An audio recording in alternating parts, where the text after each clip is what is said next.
Before we had our baby boy Pierce, I had heard of mom guilt, but obviously I hadn't experienced it yet. So I thought in my mind, I'm not going to have mom guilt because I'm going to be so adamant about me time. And then I had a baby and I felt awful about even leaving him for 15 minutes. Now, what causes mom guilt? It's almost more like what doesn't cause mom guilt, but here's a couple things that can cause mom guilt. You feel mom guilt if you didn't breastfeed long enough or if you formula fed. If you want to rest on the weekends, you selfish mom, you. If you can't afford to stay home with your kids. If you stay home with your kids, but then you actually want some time to yourself. If you choose work and you love work, you could feel mom guilt if your child's trying to get your attention, but you're quickly trying to finish up something on your phone. Or you can feel mom guilt if you desperately need a night out with the girls, but you know you're gonna have to miss bath and bedtime, and you feel bad about missing that. You see, we can all agree that mom guilt is a real thing. But don't you also agree that it's completely unrealistic to just say, stop feeling guilty? Because first of all, that's impossible, but also maybe mom guilt isn't so bad after all. Because if you think about it, when you feel guilty, it in essence means you haven't stopped caring. And there's gotta be a better way.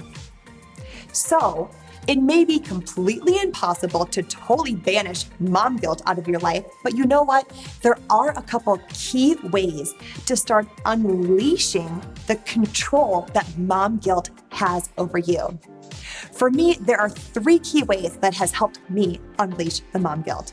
Number 1, embrace it. Just a little bit. So this is a thing, mom guilt makes us feel really uncomfortable. We do not like it. We don't like how we feel. But if you think about it, aren't the times in your life when you change the most, you grow the most, you adapt the most, is when you are uncomfortable. So the next time you feel mom guilt, consider embracing it just a little bit and see, where am I feeling uncomfortable and how can I grow, change, and adapt to make this better? The second way to unleash the mom guilt is to know right versus wrong.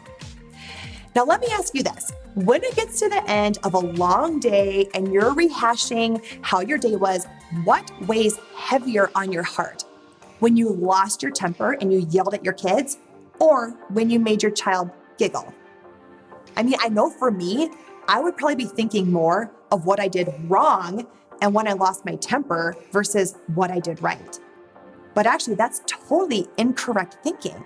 We should be more focused on what we did right that day versus what we did wrong. So even right now, just think in the last 24 hours, what is one thing that you have done as a mom that was awesome? I bet you could name a lot more than that, but just name one. And the third way to unleash mom guilt is do not compare your mama apples to someone else's mama's oranges. Because this is the thing, there is no such thing as a perfect mom. I dare you, try to find one perfect mom. You will not find one. So we need to stop comparing our parenting realities to another mom's showpiece moments on social media. Because this is the thing, ladies, as long as your children's needs and securities are being met, everything else will work its way out in its own unique and personalized timing. So just remember, you are your kids' heroes, and it doesn't matter what another mom is doing. So ladies, your challenge this week is the next time that you start to feel some mom guilt, consider actually embracing it.